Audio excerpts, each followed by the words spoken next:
Chapter 14. The voice of him that cries in the wilderness, prepare the way of the Lord, make straight in the desert a highway for our God.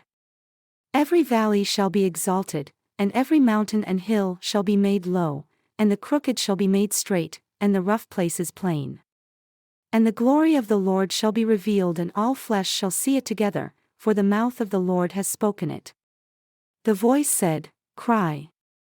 And he said, What shall I cry? All flesh is grass, and all the goodliness thereof is as the flower of the field. The grass withers, the flower fades, because the Spirit of the Lord blows upon it. Surely the people is grass. The grass withers, the flower fades, but the word of our God shall stand forever. O Zion, that brings good tidings, go up into the high mountain. O Jerusalem, that brings good tidings, lift up your voice with strength, lift it up, be not afraid. Say unto the cities of Judah, Behold your God. Behold, the Lord God will come with strong hand, and his arm shall rule for him. Behold, his reward is with him and his work before him.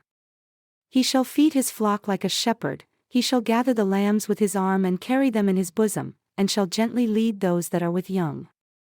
Who has measured the waters in the hollow of his hand, and meted out heaven with the span, and comprehended the dust of the earth in a measure, and weighed the mountains in scales and the hills in a balance?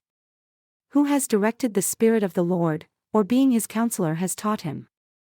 With whom took he counsel, and who instructed him and taught him in the path of judgment, and taught him knowledge, and showed to him the way of understanding? Behold, the nations are as a drop of a bucket and are counted as the small dust of the balance. Behold, he takes up the isles as a very little thing. And Lebanon is not sufficient to burn, nor the beasts thereof sufficient for a burnt offering. All nations before him are as nothing, and they are counted to him less than nothing, and vanity. To whom then will you liken God? Or what likeness will you compare unto him? The workman melts an engraved image, and the goldsmith spreads it over with gold and casts silver chains.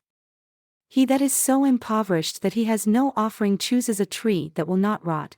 He seeks unto him an expert workman to prepare an engraved image that shall not be moved. Have you not known? Have you not heard? Has it not been told to you from the beginning? Have you not understood from the foundations of the earth? It is he that sits upon the circle of the earth, and the inhabitants thereof are as grasshoppers, who stretches out the heavens as a curtain, and spreads them out as a tent to dwell in, that brings the princes to nothing. He makes the judges of the earth as vanity. Yea, they shall not be planted, yea, they shall not be sowed, yea, their stock shall not take root in the earth, and he shall also blow upon them and they shall wither, and the whirlwind shall take them away as stubble. To whom then will you liken me, or shall I be equal? Says the Holy One. Lift up your eyes on high and behold who has created these things, that brings out their host by number. He calls them all by names by the greatness of his might, for he is strong in power, not one fails. Why do you say, O Jacob, and speak, O Israel, my way is hidden from the Lord and my judgment is passed over from my God? Have you not known, have you not heard, that the everlasting God, the Lord, the Creator of the ends of the earth faints not, neither is weary?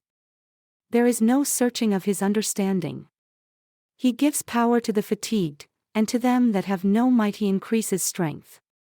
Even the youths shall faint and be weary, and the young men shall utterly fall, but they that wait upon the Lord shall renew their strength, they shall mount up with wings as eagles, they shall run and not be weary, and they shall walk and not faint.